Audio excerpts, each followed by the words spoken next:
Darshan WeCare overaction చేస్తున్నారు, రెచ్చగొడతారు. అది రెచ్చగొట్టడం కాదండి, వాళ్ళు శవాన్ని చూపిస్తున్నారు, డబ్బులు దండుకుంటున్నారు. ఇక రేపు మేము కార్యక్రమం చేస్తున్నాం, ఆదరణ కార్యక్రమం, మీరు డబ్బులు పంపించండి అంటారు.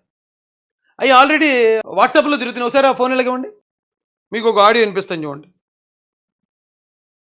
చూడండి, ఒక ఆడియో వినిపిస్తాను చూడండి. Praise the lord. CPF army ఇది మన క్రిస్టియన్ ప్రొడక్షన్ ఫోర్స్ తరఫున చేపడుతున్నటువంటి మొదటి కార్యక్రమం. ప్రవీణ్ పగడాల గారు మరణం తర్వాత ఆదరణ కూడికని కడపలో ఏర్పాటు చేస్తున్నాం. కడప ప్రవీణ్ పగడాల గారి యొక్క సొంత ఊరు. ఆయన 18 సంవత్సరాల వరకు అక్కడే పెరిగాడు. కాబట్టి ఆయన సొంత ఊరిలో ఈ యొక్క ఆదరణ కూడికని ఘనంగా ఏర్పాటు చేస్తున్నాం. కడప శ్రీనివాస రెసిడెన్సీ అప్సరా సర్కిల్ లో ఉంటుంది. సో 1500 మందికి ఈ యొక్క మీటింగ్ ఏర్పాటు చేస్తున్నాం. ఏసీ ఫంక్షన్ హాల్ అది. సో ఇది నా ఒక్కడితో సాగటం కష్టం కాబట్టి మీరందరూ కూడా చేయూతనివ్వండి, సహకరించండి.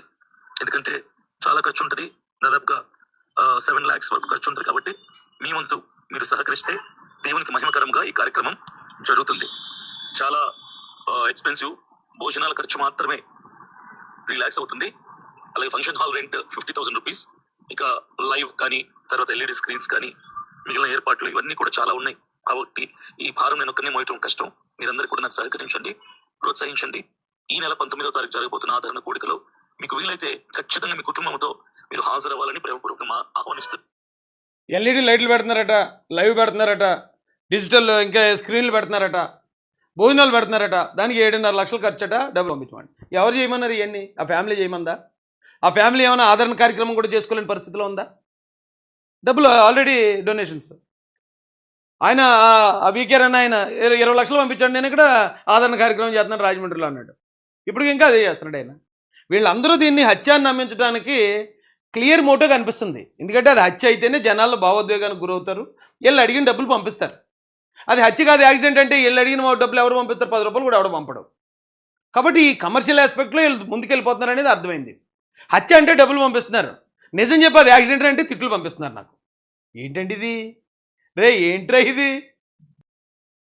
హర్ష్ కుమార్ గారు ఆయన ప్రవీణ్ పగడాల గారి ఇష్యూని ప్రజల తన వెనకాల పెట్టుకోవాలనో, తన క్యాడర్ను పెంచుకోవాలనో, లేకపోతే రాజకీయంగా ఏదైనా లబ్ధి పొందాలనే ఆలోచనతోటే ఆయన ముందుకెళ్ళినట్టు కనిపించిందండి. ఇప్పుడు కూడా ఇవాళ కూడా ఒక వీడియో మాట్లాడారు, అది హత్య, 100% హత్య అని చెప్తున్నారు. డే 1 మొదటి రోజు నుంచి పట్టుకున్నాడు ఈయన. ఇది ఈ రోజుదండి. ఈరోజు అయితే ఇంకా ఒక అడుగు ముందుకే వేస్తాడు. చూపించడానికి వ్యవస్థలన్నీ కష్టపడిపోయినాయి. కానీ ఇది నేను ఎట్టి పరిస్థితుల్లోనూ ఒప్పుకో. నా దగ్గర ఆధారాలు అంటారు, నా దగ్గర ఆధారాలు ఎలాగుంటాయి? ఎవరు ఆధారాలు సమర్పించలేదు. ఆధారాలు సేకరించడం మీ పని, మా పని కాదు. మాకు అనుమానాలు వ్యక్తం చేయడం మా పని. మీరు అనుమానాలు వ్యక్తం చేస్తూ కూర్చోండి, మీకోసం ఆధారాలు వెతుక్కుంటా పోలీస్ డిపార్ట్మెంట్ మొత్తం పనులు మానేసి 10 సంవత్సరాలు దీని మీద ఉంటుంది.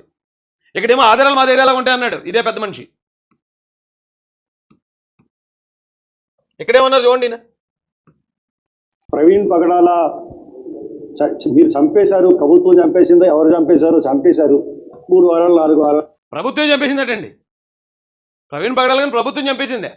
విమర్శ కన్నా కాస్త కొంచెం దగ్గర కన్నా ఉండాలి కదండి. FSLC రిపోర్టు, ఫోరెన్సిక్ సైన్స్ ల్యాబ్లో చంపేశారు.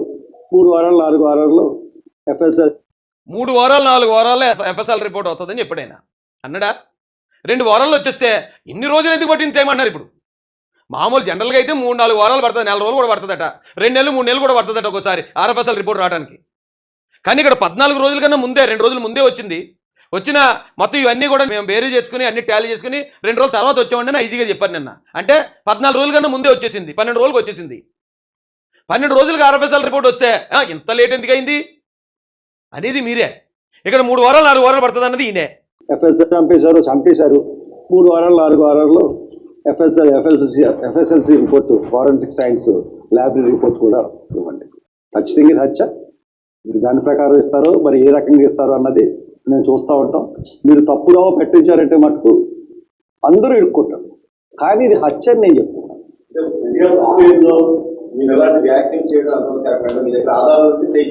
నాకు ఆధారాలు పక్కా, నాకు ఆధారాలు ఉన్నాయి కాబట్టి ధైర్యంగా చెప్తున్నాను. నాకుండే అన్నాడండి ఆయన. నాకు ఆధారాలు పక్కా, ఆధారాలు ఉన్నాయి కాబట్టి ధైర్యంగా చెప్తున్నాను అన్నాడు. మరి 2 సార్లు వచ్చి పోలీసు వాళ్ళు మీకు నోటీస్ ఇచ్చారు. మీ దగ్గర ఆధారాలు ఉన్నాయన్నారు కదా, ఇవ్వండి. మాకైతే ఏ ఆధారాలు కనపడలేదు, యాక్సిడెంట్లా కనపడుతుంది. మీ దగ్గర ఉన్నాయన్నారు కదా, 2 ఇవ్వండి. ఆ కోణంలో మేము దర్యాప్తు చేస్తామంటే ఎందుకు వెళ్ళలేదు? మీరు ఎందుకు ఇవ్వలేదండి ఆధారాలు? ఆధారాలు ఇవ్వకే కదా మీ మీద కేసు నమోదు చేసేటప్పుడు. అయితే ఈ దగ్గర ఆధారాలు లేవు, జనాన్ని రెచ్చగొట్టడానికి ఇలా చెప్పాడని చెప్పి అప్పుడే కదా మూడోసారి మీ మీద కేసు నమోదైంది. అప్పటి వరకు 2 సార్లు గౌరవంగా పోలీసు మీ దగ్గరికి అప్రోచ్ అయ్యారు, నోటీస్ ఇచ్చారు, మీ దగ్గర ఉన్న ఆధారాలు ఇవ్వండి సార్ అని. లేని ఆధారాలు ఉన్నట్టు ఎందుకు ఎలా చెప్పారు మీరు ఇక్కడ? జనాన్ని రెచ్చగొట్టడానికి కాదా ఇది? పక్కా ఆధారాలు నా దగ్గర ఉన్నాయంటే వినే జనం ఏమనుకుంటారండి?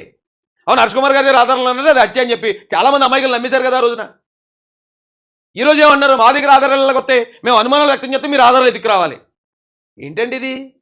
ఎందుకు ఇలాగా జనాన్ని తప్పుదారి పట్టిస్తున్నారు? పక్కన నాలాంటి టార్గెట్ చేసి చులకన చేయాలని మీరు చులకన అయిపోతున్నారు. మరో పక్కన ఇవి మొత్తం క్రిస్టియన్ కమ్యూనిటీని తప్పుదో పట్టించేసి దీన్ని ఇప్పుడు మీరు హత్య అంటున్నారు.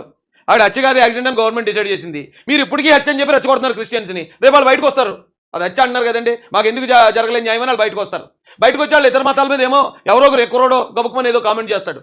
చేసిన తర్వాత మేము చేయని దానికి మమ్మల్ని అన్నారేంటని వాళ్ళు వస్తారు. మరి ఇంకా మత విద్వేషాలు ఎలా అనుకుంటే ఇలాగే కదా, ఇది మత విద్వేషాలు రేపే ప్రయత్నమే కదా, మతాల మధ్యలో గొడవలు పెట్టి మధ్యలో పొలిటికల్ చలిమంట కాసుకునే ప్రయత్నం కదా ఇది. ఆధారాలు నాకు ఉంటాయి, నేను లేకపోతే హత్య అని ఎలా చెప్పగలుగుతాను? నాకు మీకు ఎలాగ ఆధారాలు ఉంటాయి? మీరు వార్త రాసినప్పుడు నా ఆధారాలు నేను బయట పెట్టను, ఇది హత్య అని చెప్తున్నా.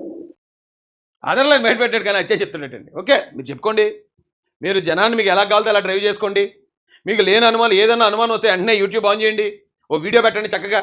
ఆ యూట్యూబ్లో మీకు వచ్చిన అనుమానాన్ని మీరు వ్యక్తం చేయండి. పోలీసులు మొత్తం పనులన్నీ మానుకుని హర్ష్ కుమార్ గారు యూట్యూబ్లో ఏం పెట్టారో అని వెతుకుతూ కూర్చుంటారు. అప్పుడు మీ యూట్యూబ్లో మీరు ఇచ్చిన దానికల్లా ఆన్సర్ ఒకవేళ ఇస్తారు. యూట్యూబ్లో పెడతారండి ఎవరన్నానే? పోలీసులు యూట్యూబ్ చూసి ఆన్సర్ ఇస్తారా? నేను 3 రోజుల తర్వాత నేనే వెళ్ళానండి సిట్ ఆఫీసర్ దగ్గరికి. వెళ్ళి ఇదిగోండి జనాల్లో ఈ అనుమానాలు ఉన్నాయి, తీర్చండి అని ఇచ్చొచ్చాను వాళ్ళకి. అనుమానాలు అన్ని క్లారిటీ ఇచ్చారు వాళ్ళు. ఇంకా ఇప్పటికీ చాలామంది యూట్యూబ్లో వాళ్ళ అనుమానాలు వాళ్ళు వ్యక్తం చేస్తున్నారు. వ్యక్తం చేద్దంటలేదు నేను. ఆ వ్యక్తం చేసే అనుమానాలు లేదు యూట్యూబ్లో చేస్తే అది అక్కడి వరకు రీచ్ అవ్వదు. మీ అనుమానాల్లో బలం ఉంటే మీరు రండి, మనం వెళ్దాం. ఏమండి ఇగో ఇక్కడ ఇలా కనపడుతుంది కదా, మీరు ఎందుకు అలా చేశారు అడుగుదాం. మేము వస్తా ఉన్నాం కదా, ప్రవీణ్ గారు మాకు మిత్రుడే. ఆయన ఎవరన్నా చంపేస్తే ఆ చంపేసినోడు తప్పించుకోవాలి, లేకపోతే ఇది ఇలా కేసు మాఫీ చేయాలని మేము ఎందుకు అనుకుంటాం? లాస్ట్ ఒక మాట చెప్తానండి, హర్ష్ కుమార్ గారు, ఇది 24 రాత్రి చనిపోయాడు ఆయన, 25, 26 సాయంత్రానికి పోస్ట్ మార్టం అయింది. పోస్ట్ మార్టం అయిన రోజే మీకు తెలుసు డ్రంక్ అండ్ డ్రైవ్ ఇదని. పోస్ట్ మార్టం అయిన రోజే తెలిసి ఇది యాక్సిడెంట్ అని మీకు. కానీ ఈ యాక్సిడెంట్తో అంటే ఇక్కడ తగిలిన దెబ్బల కన్నా ముందే కొన్ని దెబ్బలు ఉన్నాయని మీకు డాక్టర్ గారు చెప్పారు. అలా మీకు చెప్పారంటే నా దగ్గర ఆధారం ఉంది, మీ అబ్బాయి చెప్పాడు నాతోటి. నేను మొన్నటి నుంచి అంటాను కదండి, ఆయన అన్నాడు నాతో. నేను ఆ రోజున కొవ్వూరు వెళ్ళి సిట్ ఆఫీసర్ని కలిసి వస్తున్నప్పుడు ఆయన నాతో మాట్లాడాడు. లేదండి అది డ్రంక్ అండ్ డ్రైవ్ అని వచ్చింది సార్, ఏదో మొత్తానికి అయితే ట్రేస్ అయిందట. నేను ఆయన ఫ్రెండ్స్. అప్పుడు కూడా నేను నమ్మలేదు ఆయన తాగడండి అన్నాను. నేను ఆయన తాగే అలవాటు లేదండి అంటే లేదండి, అంతకుముందు ఎప్పుడు ఆయనకి ఇదైందంట, ఉందట, అది యాక్సిడెంట్ అన్నారు. కానీ దెబ్బలు ఉన్నాయట, యాక్సిడెంట్లో తగిలి కాకుండా అంతకుముందే దెబ్బలు ఉన్నాయట. ఒకవేళ దారిలో ఎక్కడైనా ఏదైనా గొడవ అయిందేమో, ఎవరైనా ఏమైనా కొట్టారేమో, కానీ ఇక్కడైతే యాక్సిడెంట్ అని చెప్తున్నారు డాక్టర్లు అయితే కన్ఫర్మ్. కానీ దారిలో ఇంకొక ఏదైనా గొడవ ఉండొచ్చు అండి అని చెప్పి ఆయన చెప్పండి నాతోటి. కాకపోతే అడగండి మీ అబ్బాయిని. అయితే అప్పటికి తెలియదు కదా. ఇప్పుడు సీసీ ఫుటేజ్లో ఈయన కేసర్ దగ్గర ఒకసారి పడిపోయాడు, చిల్లకల దగ్గర పడిపోయాడు. ఆ పడిపోయిన దెబ్బలన్నీ అక్కడికి వెళ్ళి వాళ్ళు బ్యాండేజ్లు వేశారు. ఇవన్నీ మనకు ఆ తర్వాత తెలిసాయి. ఆయన నాకు ఎప్పుడు ఫోన్ చేశారు? 28వ తారీఖున ఫోన్ చేశారు. 28వ తారీఖున ఆయన నాతో చెప్పిన మాటలు ఇవి. కానీ తర్వాత కాలంలో ఆయన అంతకుముందు కూడా పడిపోయాడు, అక్కడ కూడా పడిపోతే ఆ డ్రెస్సింగ్ చేసామని వాళ్ళు వెళ్ళి చెప్పిన మాటలు. అంటే యాక్సిడెంట్ కన్నా ముందు దెబ్బలు ఉన్నాయనేది కూడా అప్పుడే తెలుసు మీకు. అది యాక్సిడెంట్ అని తెలుసు, డ్రంక్ అండ్ డ్రైవ్ అని తెలుసు. ఎప్పుడు పోస్ట్ మార్టం జరిగింది 26 సాయంత్రం, మీకు 28 తెలుసు హర్ష్ కుమార్ గారు. తెలిసి కూడా మీరు ఇప్పుడు దాకా హత్య అని మాట్లాడుతున్నారంటే ఏంటండి? దాని వెనుకున్న కారణం ఏంటండి? తప్పు కదండి ఇలాగా. ప్రజలు ఒకవేళ ఇప్పుడు వాళ్ళ ఆవేశంలో ఉన్నారు, మీ హత్య అని ఎవడంటాడో ఆడమంటే నమ్ముతున్నారు జనం కూడా.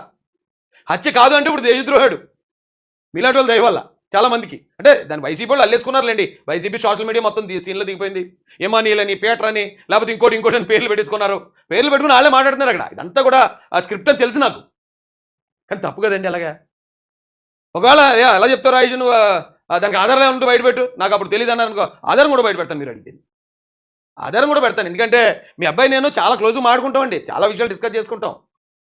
ఆ క్రమంలోనే ఆయన అప్పుడు చెప్పినప్పుడు ఆ తర్వాత నుంచి మీ ప్రవర్తన చూసి నాకు చాలా ఆశ్చర్యం వేసేది. అరే ఇదేంటి, ఇది యాక్సిడెంట్ అని తెలుసు కదా, డ్రంక్ అండ్ డ్రైవ్ అని కూడా చెప్పారు, అయినా కూడా ఈయన ఎంత ఎలాగా పెర్ఫార్మెన్స్ చేస్తున్నారు, ఎంత దారుణంగా ఎలా మాట్లాడుతున్నారు నాకు అర్థం కాలేదండి. ఇలాంటి రాజకీయాలు నాకు తెలియండి బాబు. అలా కూడా మాట్లాడవచ్చు, ఇలా కూడా తెప్పొచ్చు, జనాలకు ఏది ఇష్టమో అది మాట్లాడటం తెలియదండి. అవసరమైతే 10 మందితోటో 10,000 మందితో తిట్లు తింటాను కన్నా నేను భరించేస్తాను. కానీ జనాలకు ఇష్టమయ్యేది కదండి, నిజం ఏదో అదే చెప్తాను నేనైతే. తిడతారు నన్ను, నా కామనే అది. ఎవడన్నా తిడితే ఒకవేళ 100 మంది కాదు 1000 మంది తిట్టుకోమని నాకేం కొడుతుంది? ఆ తిట్లు నన్ను ఏమి కనీసం నా ఎడంకాలు చిటికిన వేల మీద ఉన్న వెంట్రుకను కూడా కదపలేవు. 10,000 మంది కదా 1,00,000 మంది తిట్టినని. నేను ఎప్పుడైనా తప్పు చేశానంటేనే నాకు గిల్టీ ఫీలింగ్. మీరు ఎక్కడే ఆధారాలు ఉన్నాయన్నారు, ఎక్కడెక్కడే ఆధారాలు నా దగ్గర ఎలాగ వస్తాయంటున్నారు. అక్కడికక్కడే తెలుగుదేశం అధికార ప్రతినిధిని కొట్టారన్నారు, కుక్కలు ఉన్నాయన్నారు, పదవుల కోసం అంటున్నారు. మరి మీరు చేసింది ఏంటి సార్? అదే తెలుగుదేశం పార్టీ, అదే చంద్రబాబు నాయుడు గారు, అదే కండువా, అదే పాదాభివందనం. ఎలా సార్ అలాగే? ఇంకా ఎందుకు నన్ను టార్గెట్ చేస్తారు? ఎందుకని నా బాధ. ఇప్పుడు నేను ఇందాక పోస్ట్ పెట్టాను, హర్ష్ కుమార్ గారు మీరు ఎక్కడో ఉండి వీడియోలు పెట్టి జనాల్ని రిఫ్యూజ్ చేయకుండా తెలంగాణలో రీపోస్ట్ మార్టం చేయించి ప్రవీణ్ గారి హత్యని నిరూపించాల్సిన సమయం వచ్చేసింది రండి. ఇది హత్య నిరూపించి రాజేష్ మహాసేన పైన ఆంధ్ర పోలీసుల పైన కేసులు నమోదు చేయించండి. మీవి గాలి ఆరోపణలో ఒడతూపులు బ్లాక్మెయిల్ రాజకీయాలు కాదని మీ చిత్తశుద్ధి నిరూపించుకోండి అని చెప్పి నేను పెట్టానండి. ఇది నేనే పెట్టాను. ఇప్పుడు ఒకవేళ ఇలాంటి నేను ఏ పోస్ట్ పెట్టినా దాంట్లో 200-300 మంది వచ్చి తిడతారు నన్ను. వాళ్ళందరూ మీకు సపోర్ట్ అనుకున్నారు కనుక వాళ్ళందరూ నా ఫ్యాన్స్. వాళ్ళు ఈవేళ ఫ్యాన్స్ కాదు, ఎప్పటి నుంచో గత ప్రభుత్వ హయాం నుంచి కూడా వైసీపీ హయాం నుంచి నా వెంటబడి వస్తూ ఉంటారు. అది ఆ గ్రూపు. నేను మిమ్మల్ని అన్నాను అనుకోండి, వాళ్ళు మీకు సపోర్ట్ మాడుతున్నాను తిడతారు. మందకృష్ణ గారిని అన్నాను అనుకోండి, వాళ్ళందరూ వాళ్ళు సపోర్ట్ చేస్తున్నాను తిడతారు. ఇంకొకరు ఎవరిని అన్నాను అనుకోండి, వాళ్ళందరూ వాళ్ళు సపోర్ట్ చేస్తున్నాను తిడతారు. మీరు ఆ గ్రూప్ని నమ్మకండి, అది నా ఫ్యాన్స్. అది ఏమండి? ఇప్పుడు మీరే అన్నారు కదా నేను రీపోస్ట్ మార్టం చేయించేస్తున్న అవసరం అయితే నేను చేస్తాను, చేయించండి, మీరు అప్లై చేసుకోండి. ఇక్కడ ఎన్ఓసి అడుగుతారు ఎందుకు? మీరు ఏపీ ఎన్ఓసితో పని ఏంటి మీకు అసలు? మీరు డైరెక్ట్గా వెళ్ళిపోండి, రేవంత్ రెడ్డి గారిని కలిసేయండి. ఏమండి ఇలా జరిగింది, మన కాంగ్రెస్ పార్టీ మనం బరంపురం అని చెప్పండి. అక్కడ ఆల్రెడీ అవైలబుల్ ఉంది బాడీ, తీయించండి. ఇక ఇక్కడ కావాలంటే ఆ వీడియో ఫుటేజ్ ఏదైతే ఉందో వీడియో కెమెరాతో మొత్తం అంతా తీశారు కదా, వీడియో కవరేజ్ అయితే ఉంది కదా, అవి కావాలంటే మీరు కోర్టు నుంచి అడిగితే కోర్టుకి సబ్మిట్ చేస్తారు పోలీసులు. మీకు ఏ రిపోర్ట్ కావాలంటే ఆ రిపోర్ట్ కోర్టు నుంచి తీసుకోండి. మీరు వెళ్ళి అది చేయకుండా ఏదో యూట్యూబర్ లాగా ఏదో కుర్రోళ్ళలాగా ఈ వీడియోలు పెడతారు ఏంటండి బాబు? చేయండి. మీకు ఏదన్నా అందులో ఏదైనా లేదు రాయిషిగా పాలన చోట ఇక్కడ నాకు అనుమానం ఉంది, ఇక్కడ ఇలా తప్పు చెప్పారు ఇక్కడ పోలీసులు, నువ్వు కూడా రా దీక్షలో కూర్చోండి, నేను కూడా వస్తాను. అరే ఇది వదిలేసి ప్రజాప్రతినిధులు కూడా యూట్యూబ్లో వీడియోలు మాడుతూ అక్కడ వదిలేస్తారు. గత ప్రభుత్వంలో డాక్టర్ సుధాకర్ గారి కోసం, సుబ్రహ్మణ్యం కోసం, ప్రసాద్ కోసం, లేకపోతే మరొకరి కోసం మరొకరు రోడ్డుకి ఫైట్ చేశాం కదా, యూట్యూబ్లో వీడియోలు పెట్టి జనాలు రెచ్చగొట్టు వదిలేసామా? వెళ్ళి ఫైట్ చేశాం కదండి. నాకు తెలిసి ఆంధ్రప్రదేశ్లో టాప్లో ఉన్నాను నేను 30 కేసులతోటి. ఇంకెవరి మీద లేవని కేసులు చింతమనేని గారి మీద ఉన్నాయండి, ఆయన మీద ఎప్పుడు ఉండే కేసులేవి. కానీ కొత్తగా పాలిటిక్స్లోకి వచ్చి జగన్మోహన్ రెడ్డి ఆయన ఎదుర్కొని జగన్మోహన్ రెడ్డి గారిని 30 కేసులు, రౌడీ షీటు, హత్యా ప్రయత్నాలు భరించిన 22 రోజులు జైలు చేసిన నేనే ఉంటుంటాను. నాకు తెలిసి హర్ష్ కుమార్ గారి మీద కూడా ఆయన కేసులు పెట్టలేదు ఆయన. అరే ఇదేంటండి వీడియోలు పెడతారు ఎందుకు? మీకు అనుమానం ఉంది, పోలీసుల దగ్గరికి వెళ్ళి మనం తేల్చుకోవాలి, పోలీసులతో క్లారిఫికేషన్ తీసుకోవాలి. ఇప్పుడు ఎవరో కుర్రోళ్ళు అనుకోండి వెళ్ళడానికి భయపడతారు. మీరు మాజీ ఎంపీ, మీరు వెళ్తే ఎస్పీ గారు మాట్లాడతారు, మీకు కావాల్సిన వివరాలు అందిస్తారు. అక్కడికి వెళ్ళడం అనేది వీడియోలు పెడతారు ఏంటండి బాబు? వీడియోలు పెట్టి మళ్ళీ అన్ని తిడతారు. చేయండి, రీపోస్ట్ మార్టం చేయించండి. తెలంగాణలో మీరు మీకున్న ఛానల్ అంత సర్కిల్ అంతా ఉపయోగించారు. రాహుల్ గాంధీని దింపుతున్నారు కదా, ఆయన కూడా దింపండి. ఆయన కూడా చూసి చాలా రోజులు నేను కూడా వచ్చేసారి చూస్తాను అవసరం అయితేని. మొత్తం మీ నెట్వర్క్ అంతా ఉపయోగించండి. ఇందులో ఎక్కడ ఏ అనుమానం ఉన్నా తేల్చండి, అంతే తప్ప మీరు తేల్చాలి. నేను ఇది అడుగుతున్నాను కాబట్టి ఇది తేల్చాలి మీరంటే మళ్ళీ ఆ పోలీసులకి చెప్తున్నారు, మళ్ళీ వాళ్ళు ఏదో చెప్తారు, అది మీరు నమ్మరు. ఇంకెందుకు ఇక్కడ పోలీసులతో పని? మీకు ఆంధ్ర పోలీసులతో పని లేదు కదా, మీరు నమ్మరు కదా. మీరు సిబిఐనే నమ్మనన్నారు, జ్యుడిషియల్ ఎంక్వైరీ చేయించండి. కోర్టులను నమ్ముతారా? కోర్టులను కూడా నమ్మరా? జ్యుడిషియల్ ఎంక్వైరీ చేయించండి. కొన్ని కాంగ్రెస్ గవర్నమెంట్ నమ్ముతారు కదా, అక్కడ చేయించండి బాబు. ఎందుకు మాటలు ఎందుకు ఇలా సాగదీయటం? ఈ జనాల్లో ఉన్న అనుమానాలు కూడా తీరిపోతాయి కదా. హత్యే అని చెప్తున్నారు మీరు, మరి అంత నమ్మకం ఉన్నప్పుడు వెళ్ళండి సార్. వెళ్ళి అది హత్య అయితే కనుక నన్ను కూడా బొక్కలేయించండి, పోలీసులను కూడా వేయించండి లోపల, ఆంధ్ర పోలీసుల్ని. మీ చేతిలో అవకాశం ఉంది. బా హర్ష్ కుమార్ గారు ఏం చేశారా, శభాష్ రావు అంటారు, వేళ మమ్మల్ని తిట్టేవాళ్ళందరూ మీకు నీరాజనాలు పడతారు. ఆప్షన్ ఉంది కదా. అది వదిలేసి మీలో మీకన్నా వయసులో చాలా చిన్నోడిని, అనుభవంలో చిన్నోడిని, మీకున్న ఆర్థిక స్తోమతలో బాగా చిన్నోడిని, అలా నన్ను టార్గెట్ చేస్తారేంటండి బాబు మీరు?